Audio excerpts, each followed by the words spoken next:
Good morning, Coolest Coast. It's time for Shelf Talk with Tara and Tina. Good morning, everyone. Welcome to this episode of Shelf Talk with Tara and Tina. We're your hosts. This is Tara Huck of Freshwater Press. I'm Tina Prigge. We're delighted to welcome special guest CJ Arthur, the owner of WordHaven Bookshop, Bookhouse. Bookhouse. I knew I was going to get it wrong. Sorry about that.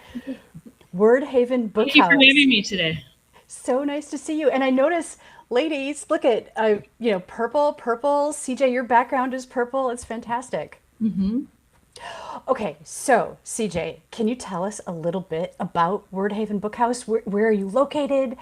Why did you start it? What's it like owning a bookstore? So I started it a little over 4 years ago, and I moved to Sheboygan from St. Paul, so from the Twin Cities 5 years ago.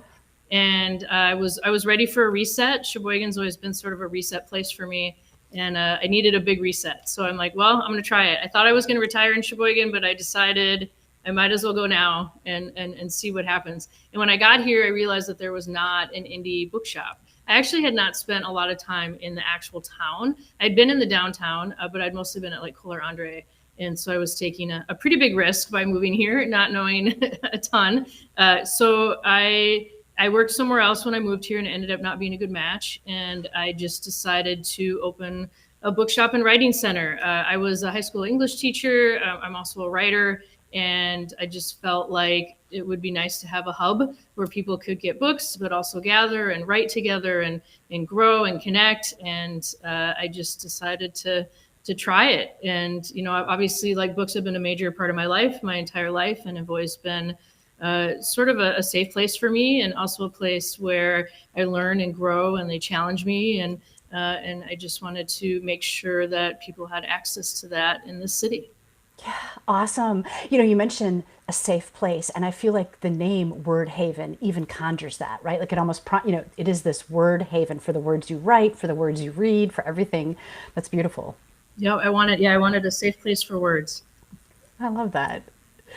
So owning a bookstore, I almost feel like that is the dream of a lot of people, right? This kind of pipe dream, like, if only, and you're actually doing it. What do you enjoy about it? What kind of sets Word Haven apart for you? Sets apart from other experiences, or Yeah, other experiences, maybe other bookshops. Why do you think people should come and experience Word Haven? well, I would say I think people should find any indie bookshop that they can.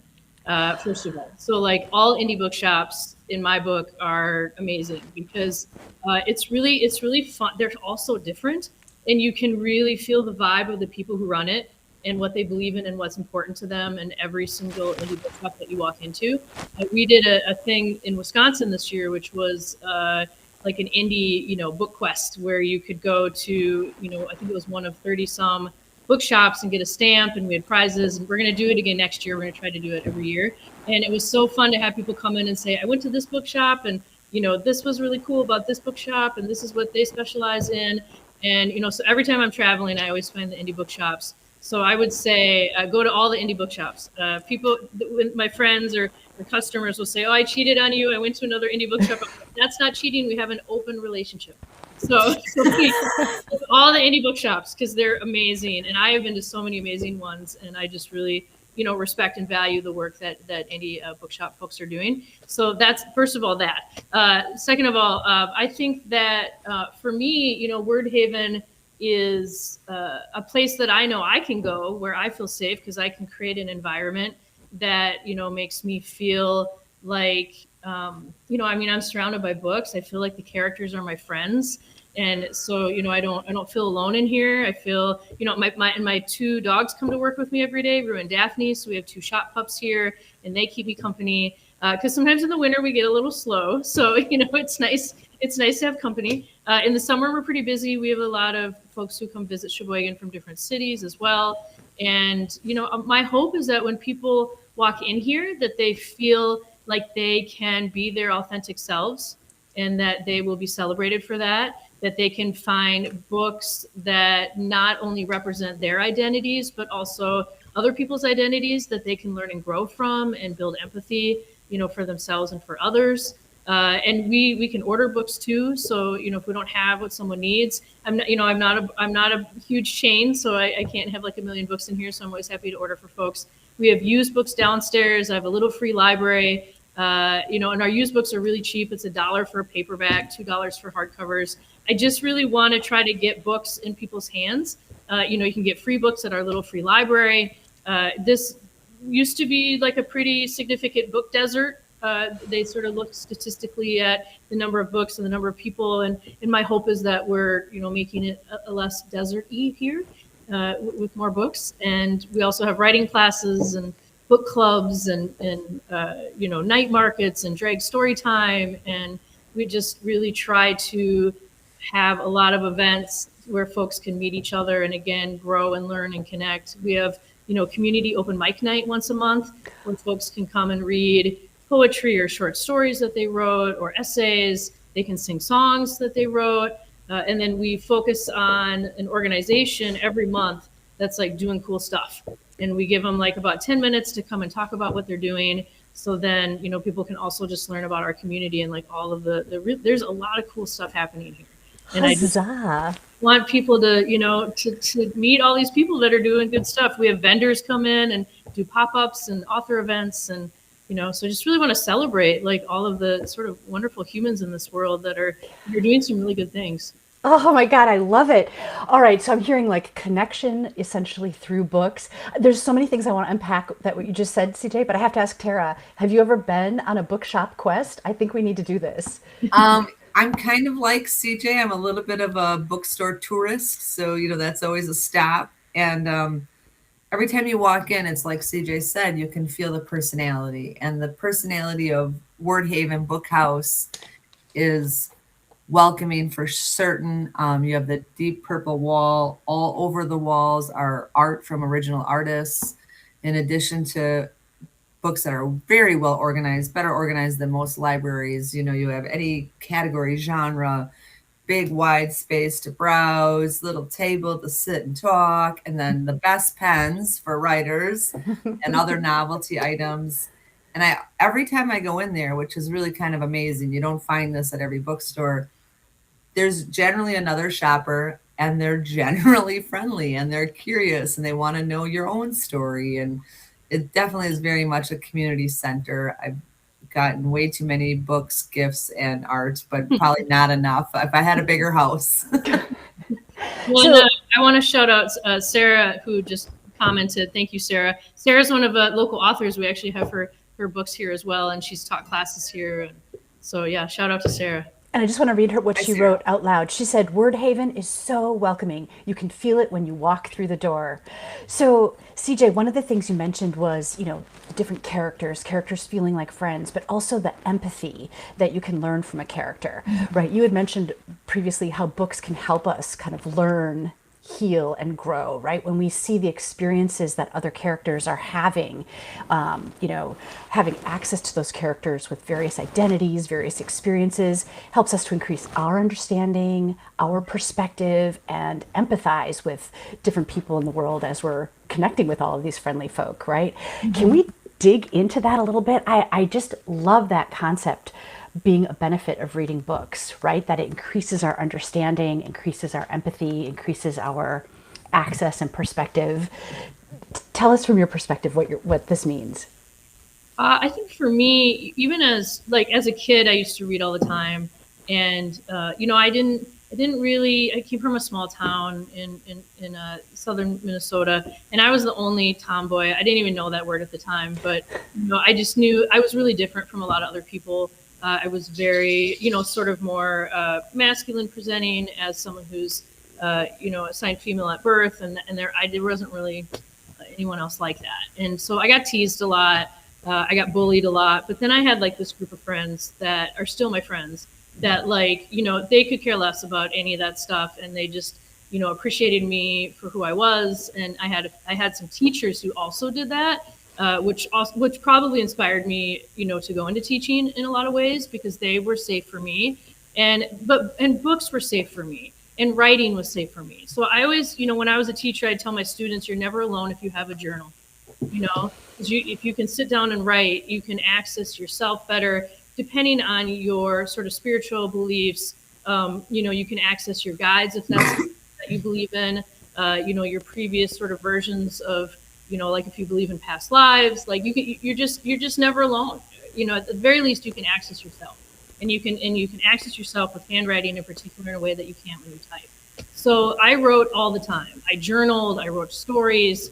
And then I read my favorite thing to do was on Saturday to get dropped off at the library and be there for hours and come back with huge stacks of books. And the next week I'd bring them back. And I just read all the time. I remember we went on a family trip and it was like, put your book down, look outside, And apparently I said, you've seen one mountain, you've seen them all. And I remember saying, I was, pretty young when I said that, because for me, like everything was in the book, and I even remember books like Boxcar Children, where they really relied on each other, and they had some hard stuff, but like they got through it, and like The Outsiders. I remember reading that and just crying at the end. And, so I have these really vivid memories of these books I read of people that maybe weren't as accepted. And I wasn't exactly what my family sort of expected me to be. And that caused some stress. And so I especially have always loved books about chosen families, where you can find these people and, they love you for who you are, and to them, you are family. And that has meant a lot to me. And so I think, everyone has something they're sort of trying to figure out that they might be stuck on. And I like to talk about how we get sparks from a lot of different sources. And I think books and TV and movies, stories, memoirs, like they give you these sparks. And so for us to have, it's always really been important for me to have art.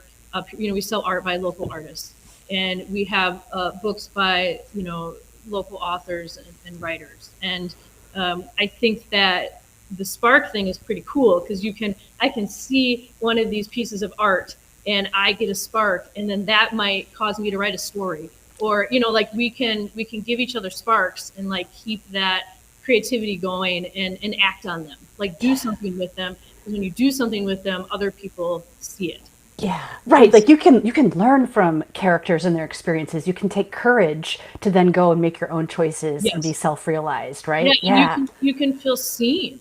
You can feel less alone. You can feel, and I have had a lot of books where a character, because of something they did, or an awareness that they had about themselves, like that caused me to go, oh, and then you have this reflection, and I have acted on a lot of those things that have ended up being like really healthy choices for me. And, and I've got a lot of books about equity, which, I define as, supporting and respecting what people need to thrive. It's different than equality. Equality is you get the same, everyone gets the same thing, but that only benefits certain people. That doesn't benefit everyone, because you might not need the same thing. You might need something totally different to thrive.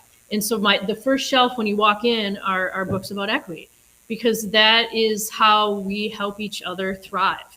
That is how we can, not just basic needs, but like beyond, to be happy, to, I love the phrase of like, joy as resistance, that, especially folks that have historically marginalized and oppressed identities, we deserve to not just function, we deserve to also have joy. Yeah, and to thrive. And so, and I wasn't going to do a book club initially when I opened, and now I have multiple book clubs, and people are like, will you do a book club? Will you do a book club? And I had never been to a book club, which is sort of funny. I mean, I was an English teacher, so I feel like I sort of indirectly led book clubs. But, and then I started this book club 4 years ago, and it is this amazing group of folks. And when you meet with people and you talk about books, they help you see it in a different way. And then they share their stories, and that also provides sparks for things that you're like, I didn't think about it that way. And so you're not only connecting with those people, you're connecting with yourself, you're connecting with other people in your life. So everything that happens there, you get to take with you out into the world. And Sheboygan's, we're on a portal, we're on Lake Michigan. So all the goodness just, energetically can sort of flow outside of our town. It's interesting because, right, when you read a book, there's not only what you experience and what your takeaways are, but right, when you have a discussion then, like as part of a book club, hearing about somebody else's interpretation or how they experience that book is so interesting because it's not always identical, right? Like a book doesn't hit somebody the same way that necessarily hits somebody else. There's different like resolutions. And I get to do that every day when I'm working here. People come in and they're like, I read this book and this, you know, and I'll ask what they thought about it and they'll share. And so we get to have like these little mini sort of, you know, book club discussions, and it's really fun. And I just get to, you know, I get to learn and grow every day as well. I love it. So, you know, we each submitted a book cover of what we were currently reading or have just read.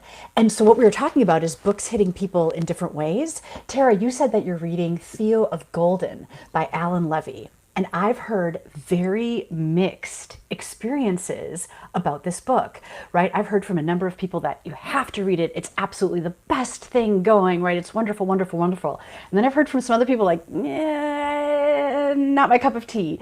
So I will admit, I read 75% of this book. And when I got to 75%, and I say 75% because I was listening to the audiobook, so I know exactly where I was. And I'm like, that's enough. I loved the character, the main character. I loved the spirit of what he was doing, right? Of making people feel seen and realized and appreciative of who they are and what their skills are. But there were just some things that, I don't know, at 75%, I was like, I'm done. Tara, what's your experience? Tell us about this book. Well, it is interesting. I was drawn to it because of all the hype and the talking. And, you know, I have a small publishing company, so as an independent press, I always like those rise from the, you know, the humble beginnings stories of books. And this book was originally self-published and is now, of course, a best-selling novel. And I read a lot of best-selling novels to see what is hitting with the masses. Why is that hitting? And, you know, it had some fellowship aspects to it with the main character. I don't want to give away too much, but I think this is in the book description. Coming to a coffee shop, finding some art, and they all depict people in the community, and then he connects them and learns their stories. So I'm thinking, well, that is a beautiful concept. But I'm not in love. It seems the character, while he is likable in a lot of ways, seems a little pretentious, like he's going to, you know, change lives by buying art, which is a noble goal, but I just can't see how it's connecting yet. So I want to hear from the people out here. I'm halfway through. Should I finish it? Am I missing the point somewhere? Like, how am I going to get through to the end? Which just kind of brings up a whole thing. Like, do I need to finish it? Do we have to finish every book we start? Yeah, where do you sit on that? I used to feel that way. Like if I started a story, I had to know how it resolved. And now I'm like, time is too precious. If this book, if the characters or some part of it doesn't resonate with me, I'm setting it aside and moving on to the next thing that hopefully is even better. What about you? CJ, what do you think? Oh, I agree. I mean, I think, you know, people come in and they're like, oh, I have this to be read list or, you know, bookshelf, and I feel like I should get another book because I need to read those. And I'm like, reading should be fun. It should be, and also to pay attention to your gut and your instincts, because you need different books at different times in your life. Yeah. And so even if you need to set something aside, that just might not be what you need right now. And maybe you need something else because they're, you know, it's calling to you. You know, it's like, again, I believe in guides, and I think that they reach us a lot through books and through movies and TV and dreams, because it's like a safe way for us to hear them. But just in general, like there are books that you might need right now, and it's okay if you're not digging a book, put it to the side. Like I don't think there's I have permission now. you know, there's no one grading you on it. You know, like you. Yeah, I totally agree with that. Yeah, so unless it's an assignment and it's required reading, you don't have to slog through something if it's not, you know, resonating with you. CJ, as a bookshop owner, what are you hearing about this book? I am going to pass on that question. Oh, okay. But I mean, I guess I'll just say what you said. There's a lot of mixed reviews. I haven't read it, so I don't feel like I can confidently speak to it. But I have heard there's some concerns about how some folks that are historically oppressed and marginalized, like, are being sort of depicted. Some stereotypes. I've heard there's some racism in there. I have not read it, but I I've heard from some reputable sources that there's some sort of problematic things in there. But I know a lot of people are getting some good stuff from it too. So I don't want to, I used to be a professional team builder and ropes course facilitator. So like, I don't want to deprive anyone of a learning opportunity. And when you read books that do have some problematic depictions, that also can be a learning opportunity and an opportunity for growth. Yeah. So, even books that have problems can teach us stuff. Viewers, are you reading Theo of Golden? Have you read Theo of Golden? We'd love to know in the comments how it resonated with you. What did you think? What are your thoughts? Do you recommend it? CJ, let's talk about the book that you're reading, Social Animals by Camille Perry. Yeah, so we just finished this. This was our Book of the Month book for July for a Treehouse Book Club, which is what I call the book club that I lead. I call it that because I don't know if you can see it, it's sort of hard on there. I got this tattoo probably about 10 months before I opened WordHaven, and when I was thinking of a logo, I was like, ooh, I love that treehouse vibe. Like I had a treehouse as a kid, and it really was a safe space for me. So I call it Treehouse Book Club because it's a safe place where you can, talk about books and your connections and your feelings. And so we read Social Animals, which you just put on the screen, by Camille Perry, and she's been great. She's actually been messaging with me on Instagram, and like, because I did like a shout out on her on Instagram, and she responded, and then we messaged a little bit, and she gave me a question to ask the group for the book club, and so that's been really fun. And she's a queer author, which I didn't actually know until the day of the book club. I was like, oh, bonus, that's cool. Representing different identities. And it was really a cool book. It was cool to talk about it with folks too, because everyone got a little bit different stuff from it. But it's really focused around these three women that didn't know each other, but they meet each other at a dog park, and they have their dogs, and they're all there for different reasons. But the relationship between the human and the dog, and the people and the dogs, and I think and two of the women, like, they weren't really dog people initially, and just how having a pet really changed them. And so we were able to really talk about that in our book club, about like, who are some animals in your life that have really impacted you and sort of changed your life? Because I love animals. I used to be involved in animal rescue. I've got a whole crew of animals at home, and they changed my life. And I just think, a book that really sort of focuses on that it was delightful, really. Oh, it sounds good. Is one aspect of it that the animals helped people connect too? So for example, if they went to the dog park, because they each had dogs, they were able to then talk to each other? Absolutely. Yeah. And I think that, the social animals is not just about that dogs are social animals and they need that socialization. As humans, we need socialization too, obviously. And so I think sort of the double meaning of that. But yeah, I gave them a route to connect, because you can start talking about your dogs first, and then you can, start learning more about each other. And, the dogs are working through their relationships. The humans are working through their relationships. And there's a lot happened. I don't want to give any spoilers, but it was just a really fun book to talk about too, to see sort of people's different reactions to, the relationships. Tara, tell us about the big dog in your life. Well, I do have a big dog, and we do go to the dog park and meet other dogs, and I am a little socially anxious, so it is very much a nice icebreaker. And actually, my shirt today is new. It's got my dog on it. It's not my actual dog. And then relating to the tattoo of CJ's, it has a tattoo that says "I love Mom," which my real children, my human children, will probably never tattoo, but my dog can on my t-shirt. That's so sweet. What's your dog's name? Walter. He's a almost 4-year-old yellow lab. Oh, Tara, sweetheart. Have you had a chance to read Social Animals? No, but I just wrote it down because it sounds right up my alley. It might give me some conversation starters for the next time I'm at the dog park. Nice. Do you have something that's next for your book club, CJ? Yes, we are reading Traveler, and let me get the author because I don't want to miss that. Here, I can give you a visual here. So it's called The Traveler by Joseph Eckert. And, we meet the last Thursday of every month at 6:00.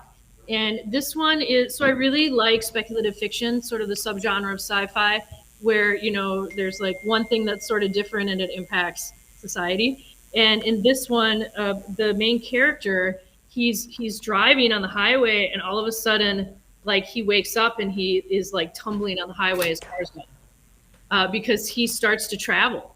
And for him, it's like this, but for like the timeline where he's from, it's like, you know, in that case, I think it was like, I don't know, a couple minutes, but then it doubles every time. So, you know, then it becomes years, then it becomes, and he has a son. So when he sees his son has now aged 11 years or whatever.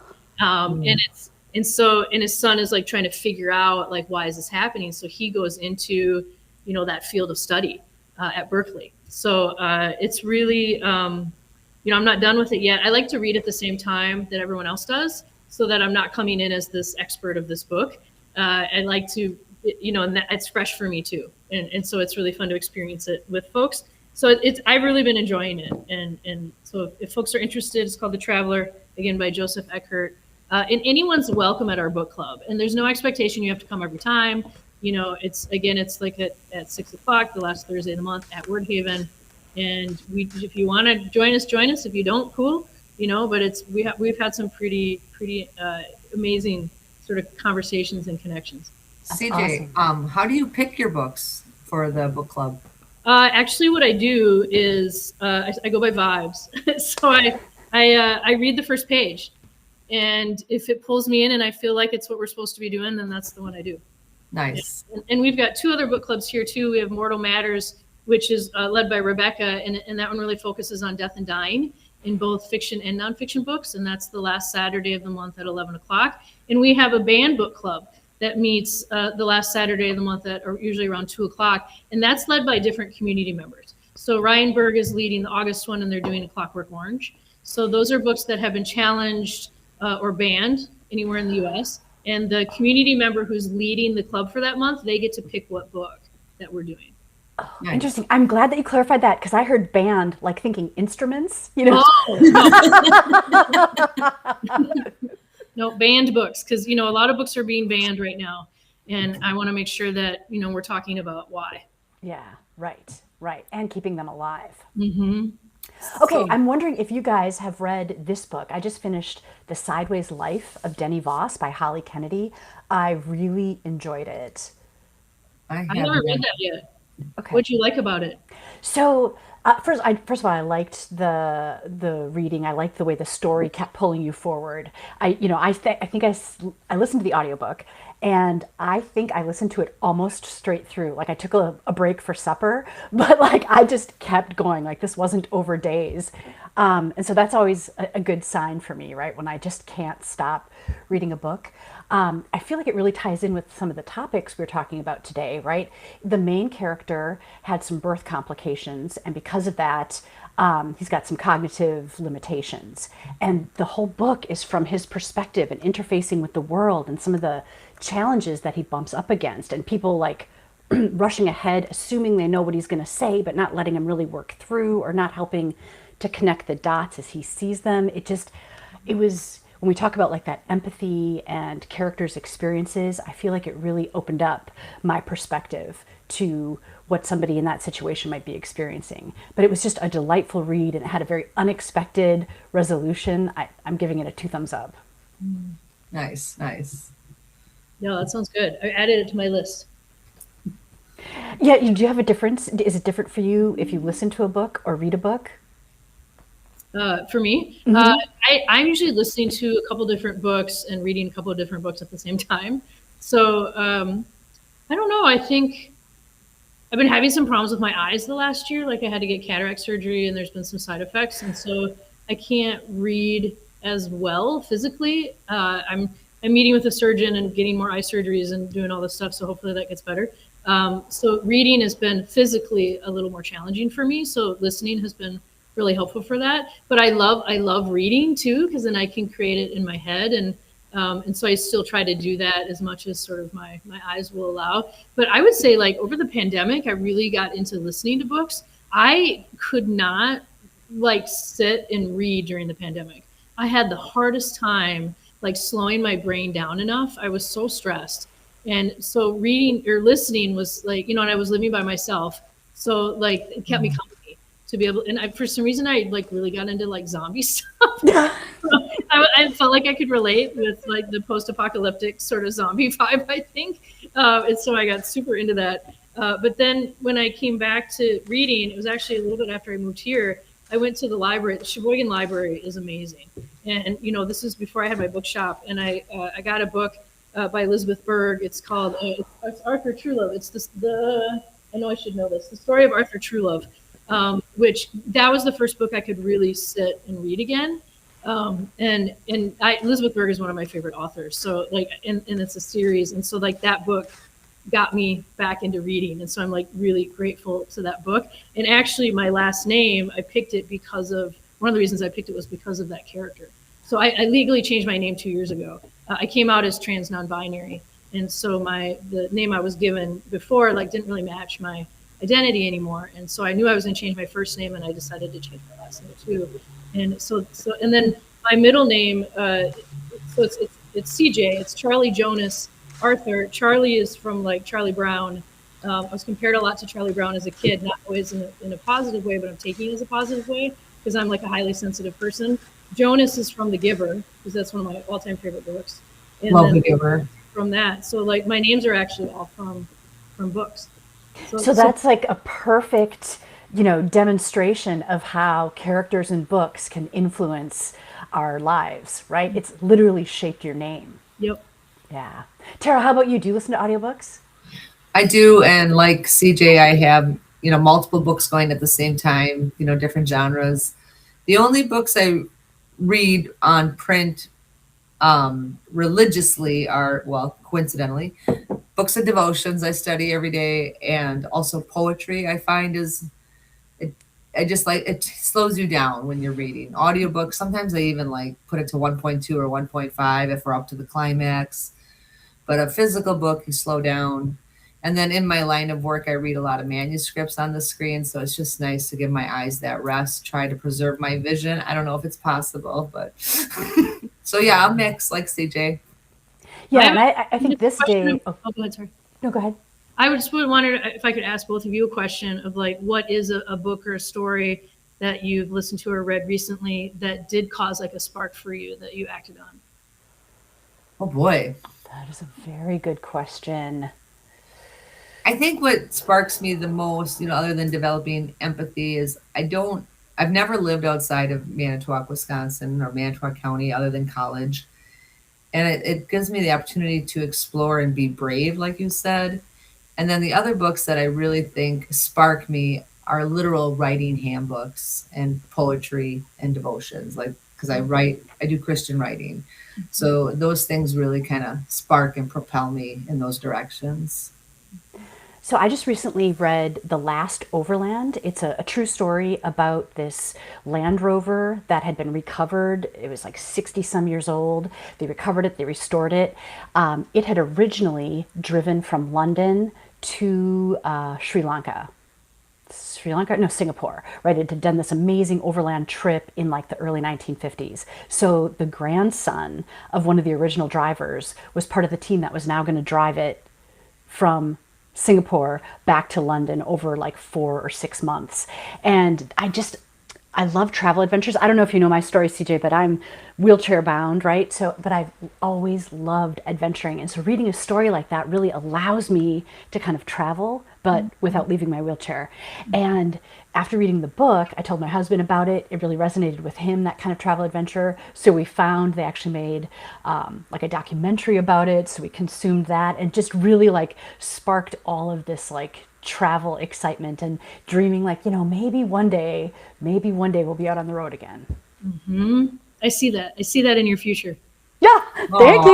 Thank you. Nice. Oh, Tara, CJ, this has been so enjoyable. What an awesome way to kick off the weekend with a Friday morning book discussion. CJ, I hope you'll come back and join us again because I feel like we could just keep talking and keep talking. Yeah. Thank you so much for having me. This is really fun. This is fun. All right. Have a good weekend, guys. All right. Thank you so much, viewers, for watching this episode of Shelf Talk with Tara and Tina. And leave in the chat what you're reading, what you're planning to read, what you've just read. We'd love to know and connect with you as well. All right. Take care, everyone. Happy reading. Thank you.